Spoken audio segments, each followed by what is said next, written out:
Sa bibliothèque est pleine de livres, mais elle n'est jamais rassasiée. C'est pourquoi elle a ajouté ce livre.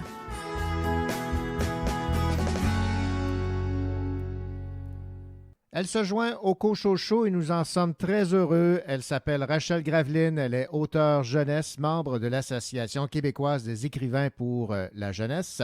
Et Rachel va se faire un plaisir de nous parler de littérature pour les adolescents et les adolescentes à cette émission littéraire.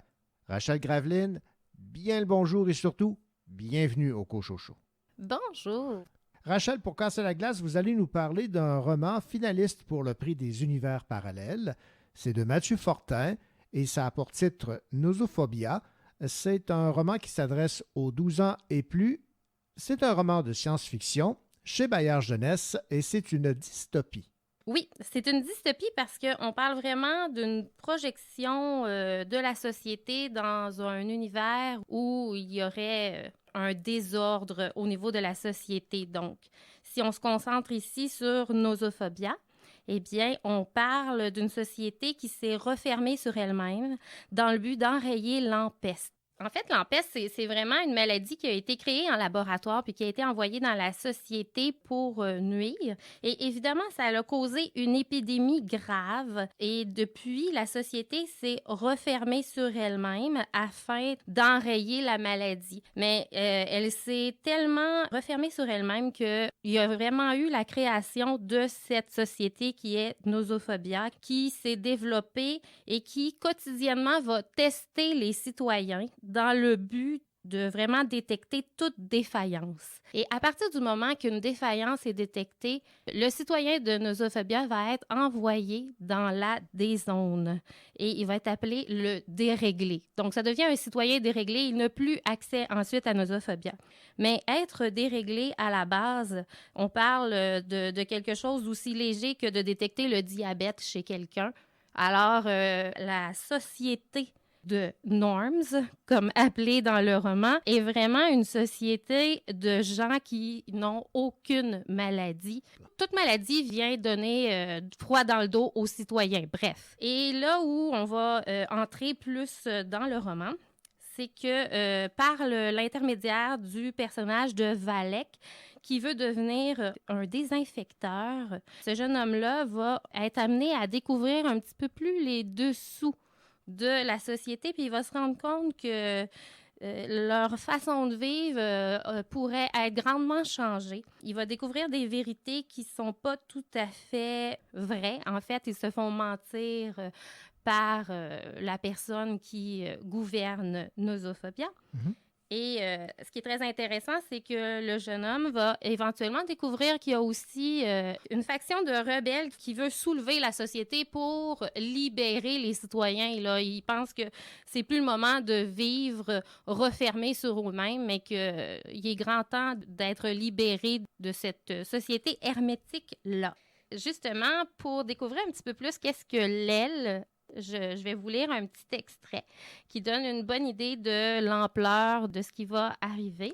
Certains nosophobiens refusaient de se plier aux règlements et contestaient le système politique et social de la norm zone. Ces citoyens souhaitaient que les normes tentent leur chance et explorent l'extérieur malgré les risques d'empeste. Or, quiconque doutait de la sagesse de Nakaga était une cible potentielle des désinfecteurs. C'est dans la 4e génération après l'action de l'agrégateur, donc celui qui dirige en quelque sorte, qu'est née l'Association des individus pour la libération des enfermés, dite l'AILE. Et les premiers contestataires croyaient que le temps était venu de préparer notre sortie de Nosophobia, après une centaine d'années d'isolement. Alors, je m'arrête un petit peu là pour l'extrait. Ça donne vraiment une idée de l'ampleur de ce qu'ils vivent en tant que société repliée. On est vraiment dans un enjeu dystopique habituel, mais je dirais que c'est un livre qui se lit tout seul. Moi, je l'ai lu en 2 fois. C'est bien écrit, c'est bien construit. Il y a une foule de détails très intéressants. Les petits bouts comme ça, historiques, là, que je dirais, là, qu'on va apprendre, qui sont moins dans le cadre de l'histoire, sont super bien amenés même dans la formule visuelle parce qu'on a une petite zone ombrée où le personnage va apprendre plus ces informations-là. Ce qui est intéressant dans les livres comme ceux-ci, au niveau de la lecture des adolescents, c'est vraiment d'aller chercher le côté moral. Je pense entre autres à parler de ça en classe. Là, on peut se dire qu'est-ce qui est moralement correct de faire quand on parle de maladies, d'épidémies, etc. Puis ça vient jouer beaucoup là-dedans. Nosophobia, c'est un super bon roman. On va vraiment aller chercher le côté, la pureté de la santé, la pureté des gens. Il y a même une petite partie qui est attribuée à la santé mentale où les gens ont le droit d'aller demander des soins de santé mentale, mais ça se peut qu'après ça, ils soient catégorisés comme déréglés. Donc, personne ne va demander des soins, évidemment. Personne n'ose le faire. Voilà.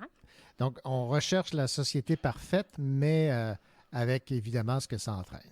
C'est en plein ça. Puis je pense que c'est d'intérêt et d'actualité pour les adolescents. C'est un super bon sujet. Puis même pour les adultes, là, on se prête facilement à ce genre d'aventure. Mm-hmm. Mathieu Fortin est l'auteur donc de ce roman, Nosophobia, publié chez Bayard Jeunesse. C'est un roman de science-fiction dans la collection Crypto. C'est une dystopie pour les 12 ans et plus. Et Rachel Graveline, ça a été un plaisir de vous entendre parler de ce roman de science-fiction qui se doit d'être lu autant par les jeunes que les moins jeunes. Oui, tout à fait. Merci beaucoup. Ça a été un plaisir aussi.